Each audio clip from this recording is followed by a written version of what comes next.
Well, hello, big lovers of little tanks. This is Unkindest, and here comes the day when it's happened. The FV215b 183, also known as Death Star, finally received its deserved Ace Mastery medal. Now, I'm not a big fan of ace chasing or whatever you wanna call it. I never tried to get an ace medal on purpose, except one time we had a live stream about it. Basically, it's simply pointless, as at some point that ace chasing comes to obtaining a tank among first and get an ace medal for any good battle, or waiting till next weekly average experience reset to be among first again and get a cheap ace. On its own, the ace medal means nothing, and to chase for that nothing is useless.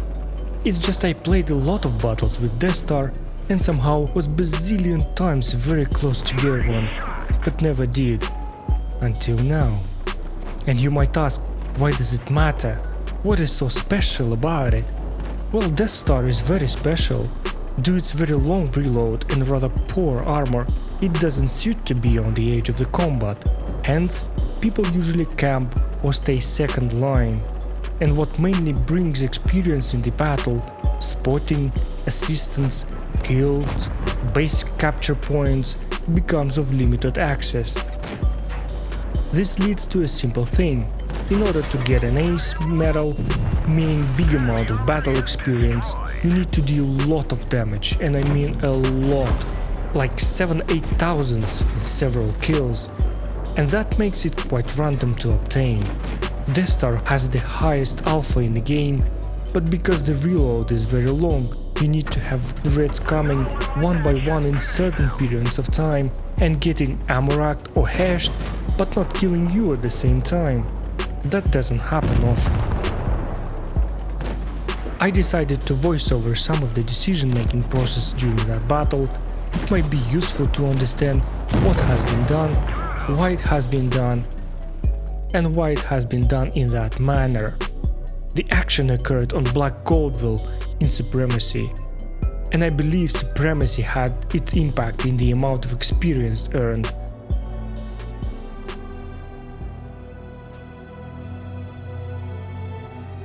We have a lot of mediums and the enemy team has a lot of heavies, so from the start it's pretty clear where my teammates will go and where the enemies will be. And we are on our way to base A.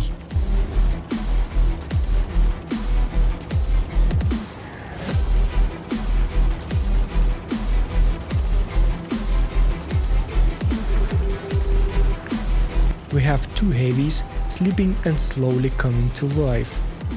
They will be late for the party.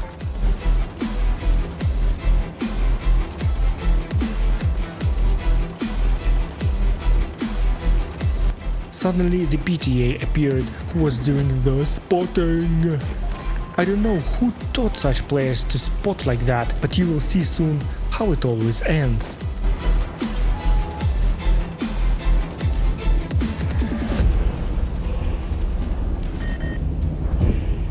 And it ends very simple. Everyone shoots it and it dies in 1 second. He got lucky my hash missed, otherwise he would die even faster. In the meantime, Reds got 2 bases captured and our heavies are just coming. The enemy is 1 tank down, but having 2 bases, it won't take long for them to get big advantage in points. I'm getting myself ready for a shot, staying in the bush, and maybe spot if anyone decides to climb up from the base B.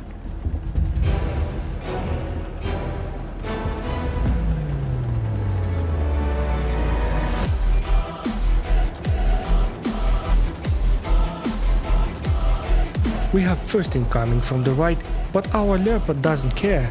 He decided to have a nap.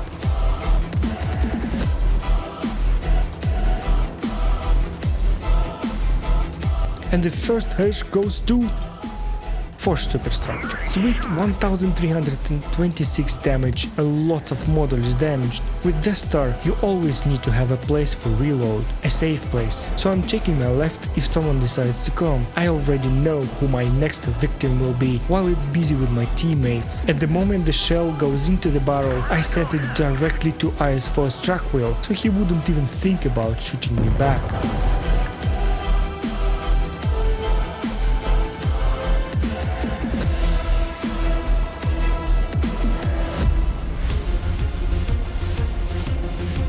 I really want to shoot that IS-4 again, and I need to carefully aim, because he was very nicely held down. Regardless, the shell went right in and got 843 more damage inflicted. Now it's really a time to look at the counter and realize that we are losing by points and losing bad, and the only thing available for us to stop this to do kills, because that reduces the amount of points enemy earned. Here I saw the lonely STI, and after a bit of aiming I take him down. It's really sad to do kills on Death Star with little hit points, because every shell is reloaded for so long and there are only 12 of them. Time to go down to my team and not to let those 3 reds behind me to kill me, and to get more points for that. But by the time I went down, the 50B was killed, and I turned to meet those coming from behind.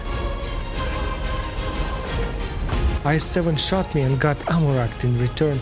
What a beautiful way to trade with Death Star. And our teammates managed to cap base B, which helps us to reduce the points difference. But we are not winning yet, and IS-7 was surprised of the outcome of the trade with me. I enable adrenaline and on my way to finish the IS-4. The fact that base A is being captured tells us which way we must head. But by the time I came there, the Foch was gone, and that was the last amount of points we needed to earn to win this battle.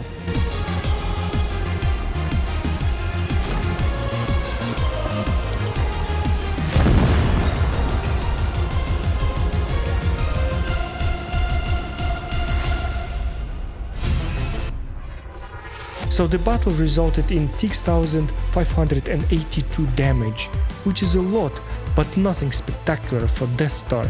We also got main caliber medal.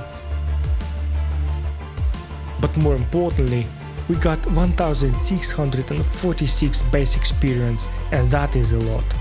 That experience mainly comes from damage dealt and 110 victory points, which were seized from the Reds. On top of that, we managed to spot one enemy vehicle. That is all for today. Wish you all good luck in acing your favorite tanks if you are into that. And if you haven't obtained the Ace medal on Death Star, hopefully you will find something useful. Thank you all for watching. Click thumbs up if you like acing tanks. Share this video and subscribe to the channel for more useful stuff. This is Unkindest, and I will see you next time.